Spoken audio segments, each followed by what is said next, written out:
What it do, folks? We're gonna talk about sleep paralysis. All right, I don't know if you ever experienced this, but in case you haven't, real quick, sleep paralysis is basically when you paralyzed even though you have sleep. You can't move, you can't do nothing but be in your mind and have thoughts.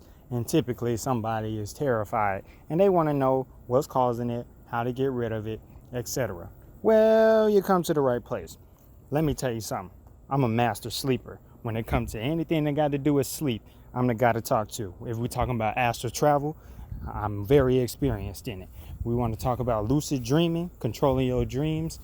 Absolutely, 100%. I have mastered it. Okay, so here we go. Let's talk about this sleep paralysis and why it's a thing and how to use it to your advantage. Let's do it. First of all, sleep paralysis. How does it even happen? Okay, sleep paralysis happens when you wake up in the middle of your sleep and for whatever reason, you get stuck in between worlds. That's the simplest way to put it. Simplest way to understand it is you get stuck in between this world and what I might call the ethers, right? Maybe you could call it being stuck in limbo. Maybe you might call it being caught in your mind in general. But the truth is, all of this stuff got to do with your mind. Every single thing. And never forget that. Don't ever think that any of this stuff is external. None of it is external whatsoever. All of this stuff is internal. All right. So keep that in mind. Everything that you experience in your entire existence is got to do with what's going on in your mind. Your mind is not your brain. It's not your head. It's got to do with way more than just a physical body. Okay. So when you get stuck in this sleep paralysis, I'm sure you might feel like you're terrified, right? Somebody might be afraid because it's like you wake up and you can't move, nigga. That's scary, right? It's like, why can't I move? So the first thing you're trying to figure out is where am I and why can't I move? But that's the thing. None of that should even be your concern because you realize it should be this simple. You realize, oh shoot, I can't move. Okay, I can't move my 3D physical body is what you're really saying to yourself. But when you know that you're in your mind already, because like I said, all of this got to do with your mind. When you know you already more in your mind than in the world, you can use this to your advantage because then you can go anywhere in the universe you want to. So this is when, ideally, you want to make sure you get comfortable, relax, and then think about what you want to do. Be like, all right, shit, I think I want to go to another dimension. All right, bet. Pew! You can fly out of your body. Just do a little wiggle in your mind because remember, all this is mental. In your mental mind, you think about this. If I'm shaking my hand like this, right? If I'm faking like I'm typing, and I could stop, and I can still do it with my mind, and I'm wiggling my fingers. Okay, that's actually using another energy body, and this is very much so real. And if you don't believe me, go ahead and practice it all. You're gonna realize very quickly that you can get out of your body and pretend to be a ghost, or not even pretend. You could be on the same plane as ghosts. It's very real. Astral projection, astral travel, whatever you want to call it, out of body experiences are definitely something that you can control and you can do it whenever you want to. Okay, it's the perfect opportunity to have an out of body experience when you're in sleep paralysis because you're in the hypnagogic state, which is when you're basically halfway between being asleep and being awake. Your body is asleep. That's why you can't move. Your body don't realize that your mind is still aware of stuff because the mind and the body are separate. That's the whole thing here. You got to recognize that the mind and the body are not the same thing. The body is mortal. The mind is immortal, which means it will never cease to exist.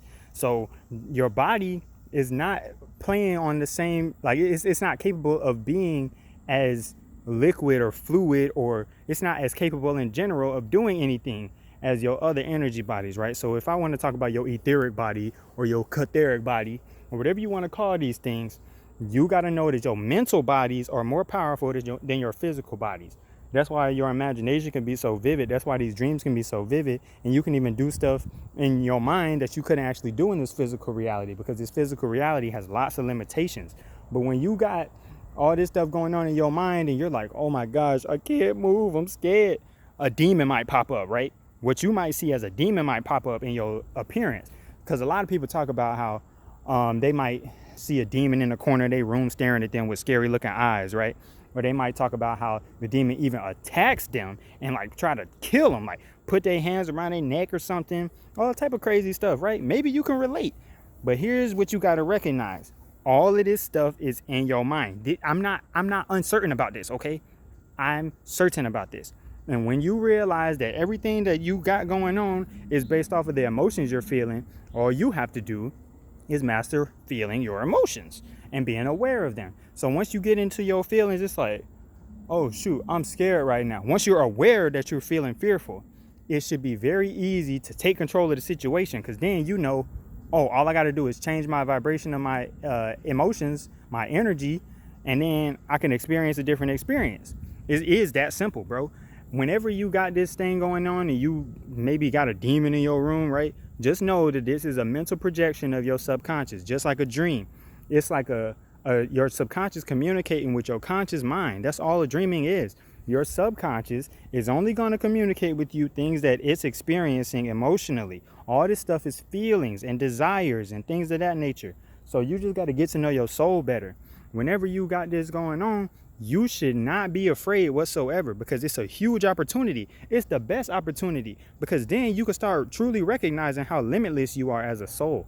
When you go into sleep paralysis or the hypnagogic state, whether you want to be like under a state of hypnosis, or whether you are in a state of meditation, or you just woke up in the middle of the night and you can't move your body, or whether you just laid back down because you had to pee in the middle of the night.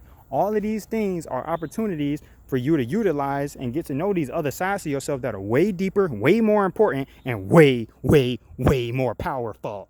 So when you know this, all you got to do is put in the work, because you ain't going to figure out how to use all these energy bodies just over one night. Because, shoot, you getting to know yourself as a soul altogether. You don't really know yourself that well.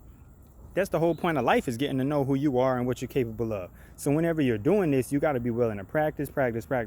And in this reality, whenever you are experiencing fear, you have to really be strict on yourself about being scared of stuff. Anytime you're feeling intimidated, or you're doubting yourself, or you're afraid, any of that stuff, all of that's weakness. And ain't no room for weakness out in the etheric realm, bro. In the spirit worlds, ain't no room for stuff like that, because all you're going to do is attract some bullshit. So you really, really, really need to get control and awareness of what you're feeling, and recognize that you have the power the whole time to just alter your state of mind. Whenever you want to, you could do it. All you got to do is alter your state of mind. What did I say? Alter your what? State of mind. You got to figure out what that means for you. It's not very easy at first, whenever especially if you've been going years, right? You've been going years and even decades being scared of stuff. Maybe you even got taught to be afraid of stuff. You've been surrounded by fearful people and all type of shit. But you got to cut through all of that and realize that all of this is up to you to take control of. You got to take control of this yourself, okay? All you got to do is sit there and recognize, oh, I'm feeling strong emotions right now. What's the best way of handling this? And then once you determine the best way to handle it, you freaking handle it, bro. It could be that simple. Then you can start doing stuff like controlling your dreams. Once you start recognizing your emotions, this is why I'm saying you got to be able to recognize how you feel and stuff, because it's going to make you more aware in general of your surroundings, your internal and your external world, which really all this stuff is in your mind. But when I'm talking about on a 3D level, aka in this body, it's easier to talk about them as if they're separate things. But really, everything and every reality is just a reflection of what's going on in your mind. But whenever you're in this world, it's very easy to think that there's things that are external from you. Okay, and it's really hard for somebody to believe that a demon is in their own mind and it's not somebody else attacking them. But believe me when I say, you close your eyes and you see faces and shit, it's in your mind. It's not somebody else. It ain't somebody trying to get at you or none of that bullshit, bro. You got to be aware of everything that is self-inflicted. And you know what all is self-inflicted? Everything you experience is self-inflicted.